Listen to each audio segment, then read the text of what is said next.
I was involved with the Makel logotype project from the outset.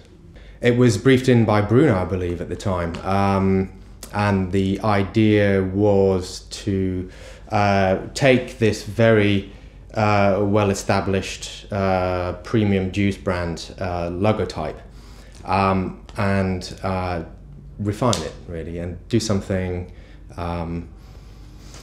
which honoured the heritage of the logotype, but also sort of brought it into line more calligraphically and more consistently in terms of how the letter forms are treated. The existing logo was looking rather lumpy and not so well defined at small sizes. So if you can imagine that when it's used at small sizes on packaging or well, mainly packaging, it was tending to sort of just blur a little bit and it wasn't for the best, really.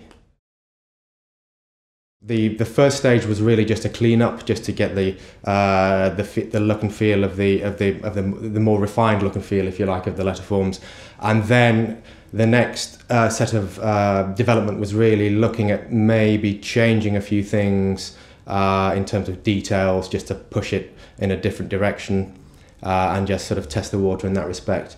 But the crux of the job really was the first stage, in terms of just getting the letter forms to work and sit better together. So the original logotype is on the top there, and then the modification at the bottom.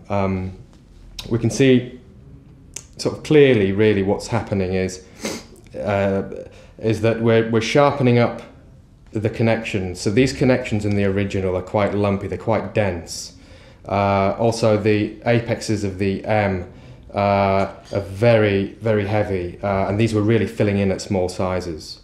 If we look also at the original C terminal, it's almost as if it's come from a different typeface. It's not in any way a script. It's more of another style. I don't know what it is, but we can see that in the refined version we have much more of a brush-inspired terminal, which is obviously more appropriate for a script. The original had some weight distribution and contrast issues. The E and the C are good examples of this. So the work in the modification was to address that weight distribution here and here. Also, the terminal of the L in the original is flat, and this is not really suitable for the angle at which it terminates, so the angle was changed. Also, the H, the shoulder of the H is very wide, and it's quite disruptive, not so much at large sizes, but at small sizes. It creates a very wide, ill-proportioned looking letter, so the H was condensed somewhat and brought into line with the rest of the letter forms.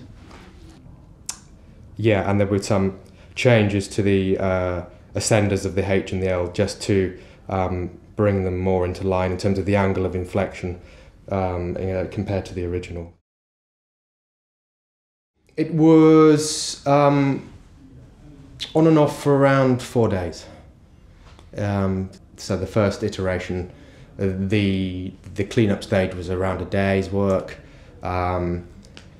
feedback from the client, and then the second stage of maybe changing a few details, pushing it in a different direction, maybe another day, and then give or take another day or two just for sort of sign-off, and then the final artwork, preparation of the final artwork in Illustrator from FontLab.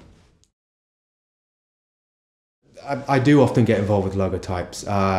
It's nice to work on a logotype as a kind of respite from the work that we do on the brand fonts, on the large scale projects. So it's nice on occasion to dip into these smaller, sort of quicker turnaround projects, really. Even though a custom typeface is a huge project, there's still an awful lot of collaboration goes on with the logotypes, because it's the front end of a company, of a brand, and we have to get it right. Sometimes we work on logotypes that are connected to a bespoke typeface, and sometimes we work on them independently. And Michael is an example of an independent logotype. Yeah.